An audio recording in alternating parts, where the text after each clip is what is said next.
Hi, good morning, everyone. My name is Ajith Narayanan, and I'm from Pinakasta Computing from Bangalore, all the way from Bangalore in India. Uh, Very happy to be here, uh, getting this opportunity to speak to all of you. So today, I thought I'll speak on OpenStack Plus. Uh, Probably that's not a known terminology, but yes, I thought that's quite relevant for today's situation where everybody knows what is happening with VMware Broadcom things, right? So it's a great opportunity for all our community, OpenStack community, because as today's keynote started with Jimmy's slide, which said 80% of our community has started receiving inquiry on what is the alternative for VMware.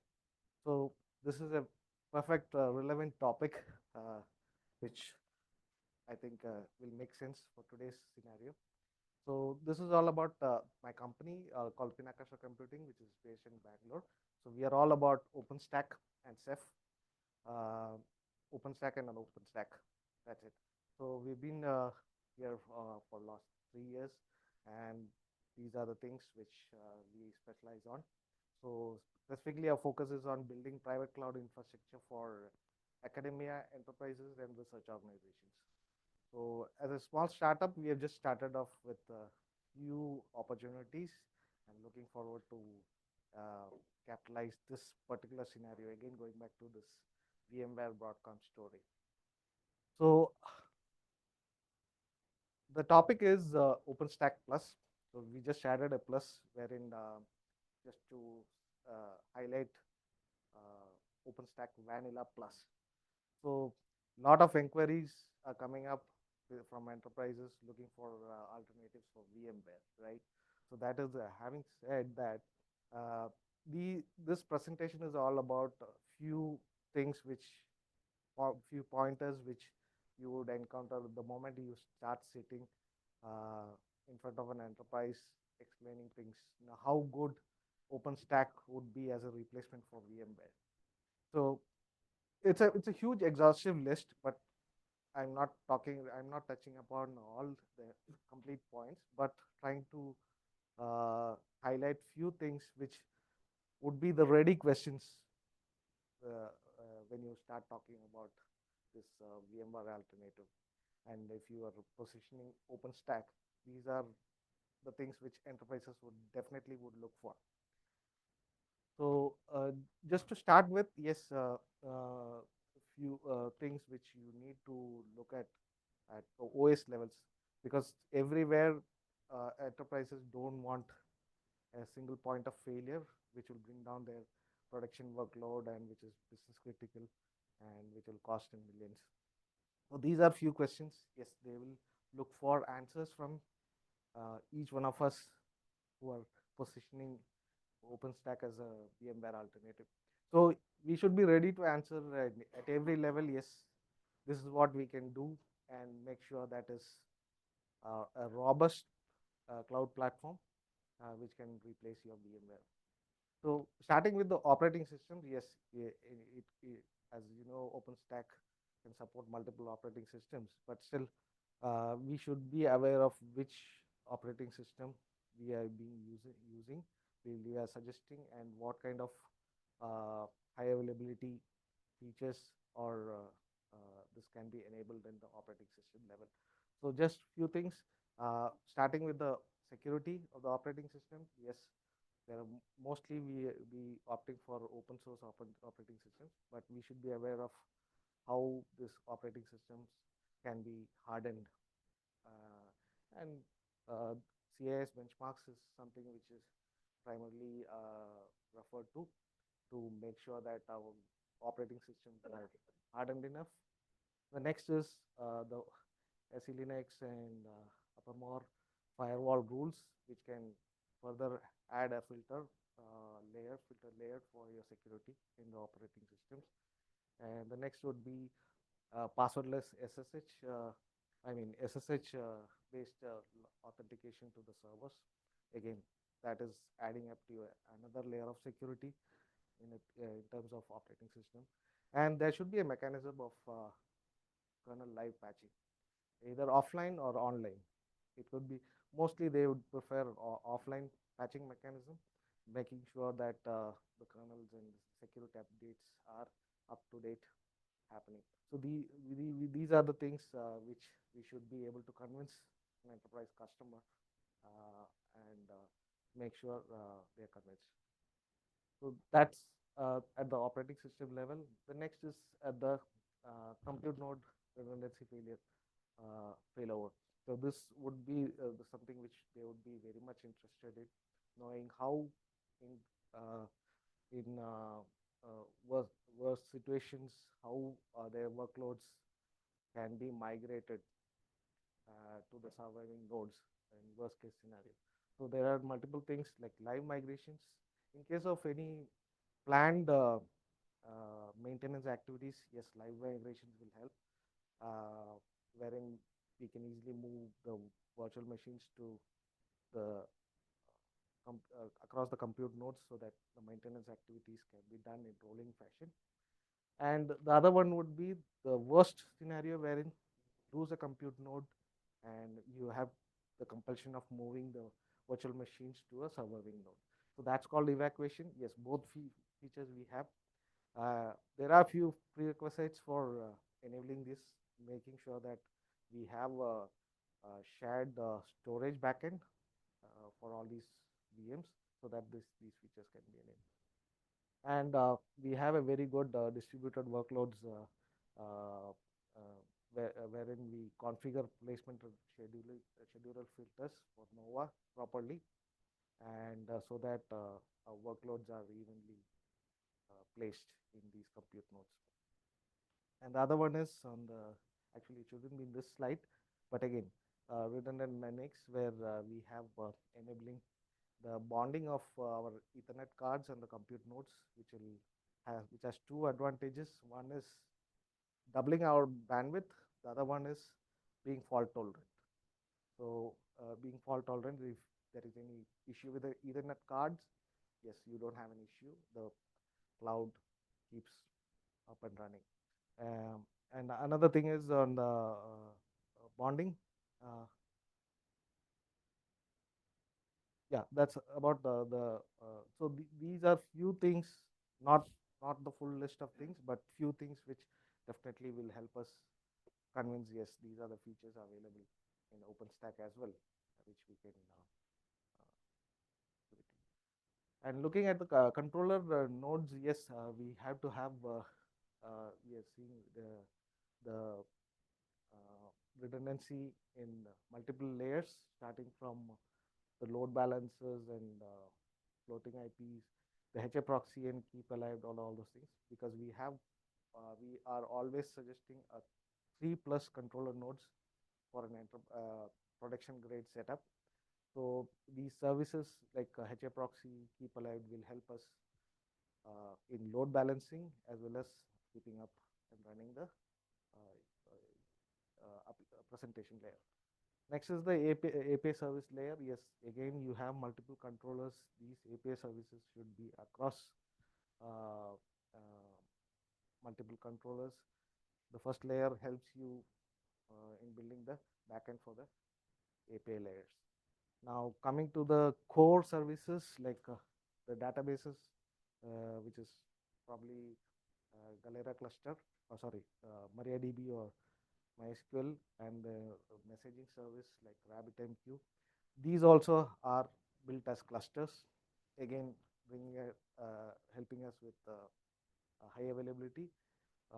And finally, all our core service, individual services like Nova, Cinder, and all those things, again, they also have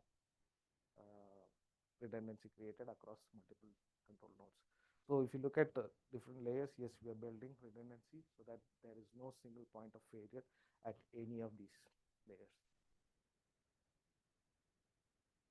The next is the storage backend. As I said in previous slide, if you want to enable, if you want to give the confidence of VM live migrations or VM evacuations, the first prerequisite should be you should have a centralized distributed storage backend, shared storage backend, so that your VMs can be seamlessly migrated from one compute node to other in worst case scenarios.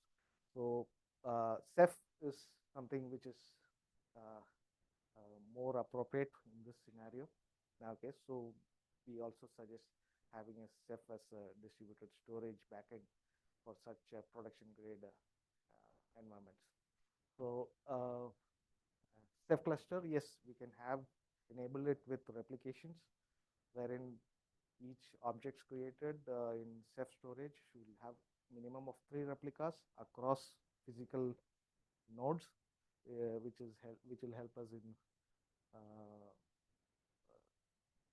scenarios like nodes going down. And with either we can go for replications or little more complex erasure coding, which will give advantage of a little more of usable storage space. So either of these two options can be opted.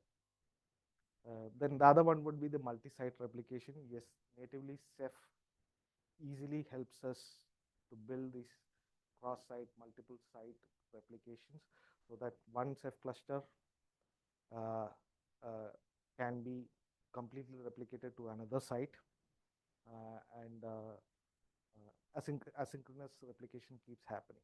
So in case of one cluster goes down entirely, yes, you can repoint your compute infrastructure to the another surviving Ceph cluster. So that is something enterprises would be looking for, because enterprises generally will have all these multi-site infrastructure. Then the next one would be the health monitoring and alerting. Again, these are the few open source tools. Yes, it's already, these projects are part of our OpenStack deployments, be it using Coyote or Cola. All these projects are natively including these technology stacks, so that we have a very good monitoring stack and alerting mechanism for the storage cluster as well. Yeah, the next one, yes, again, I'm not repeating the redundant NICs and bonding. Yes, that was supposed to be in this slide. I don't know how that went. That helps in doubling our bandwidth and also making it fault tolerant. And next would be the Neutron with our Neutron services enabled with distributed virtual routing, because as I said, enterprises will be looking for a multi-site deployment, where even if your Neutron fails to route to the external connectivity, we should be able to make things work on the Neutron level. And BGP is something, again, because the use cases, they go for a multi-site deployment, they look for a multi-site deployment. So unless a BGP enabled routing mechanism is in place, they will not be convinced. So BGP will help us in broadcasting our tenant subnets easily to the BGP routers, so that because enterprises might be using SD-WAN across the sites with multiple ISPs. So these are the cases. So in that case, if any of the ISPs are going down, we should be easily able to seamlessly broadcast our tenant subnets to the switching gears. The next is the security and observability stack in the OpenStack. The first thing is enabling SSL and TLS kind of communication, so that it's completely encrypted on all the API layers, admin, internal, and public endpoints. Everything should be secured, so that end-to-end communication is happening completely secured, encrypted. Then role-based access. Yes, we have projects like Skyline. I'm not sure how many of you used Skyline before. So it's I'll not say it's better than Horizon, but it's more appealing when it comes to user interface and role-based access control is well built in Skyline UI. So that can be leveraged in this case.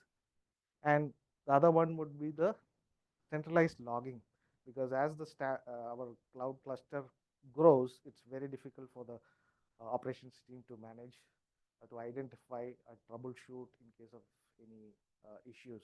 So the centralized logging using OpenSearch, again, our Cola project, everything, or Coyote includes OpenSearch also, Stack also, and which will help us in quickly identifying the issue at various levels easily, and we can pinpoint, and the operations team can help us in troubleshooting and fixing the issues. Next is the compliance standards. Obviously, this is something a great ask from them. So whatever the requirements, industry compliance requirements, yes, we should be able to implement that in the OpenStack, and regular security assessments, mechanism to automated compliance checking.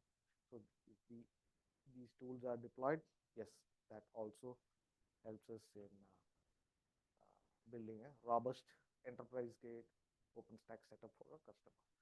So just a quick recap. Operating system level, yes, these are the checklists. Again, compute node, what are the things to be noted down? Controller node, what are the things we should be looking at? The storage redundancy and availability on the storage front, what are the things which we need to keep in mind? On the networking front, on the Neutron side, yes, what are the things which we can enable? Security and compliance, monitoring and backup, industry standards and compliance certifications. Yeah, by following all these steps, yes, there is a checklist. We can ensure that OpenStack cloud is not only highly available but secure and compliant for an enterprise grade. So every layer, there is no single point of failure. That is what any enterprise would be looking at, and any worst situation, we should be able to make sure that their business critical workloads are safe and running. Again, disclaimer, this is not an exhaustive list of things, just an immediate questions which we can expect from the moment you sit with somebody to convince OpenStack as an alternative. A few things, because this is based on my experience, wherein I had a few discussions with some prospects. Immediate questions, but definitely this is not the full list of things. Right, enterprises, they have huge demands, so it's a never going thing. But yes, this is a good thing to start with. Be prepared and face an enterprise. Yeah, thanks for the presentation, and you can scan this QR code. We have few exhibits, a few white papers, which may be helpful. Thank you. Thank you.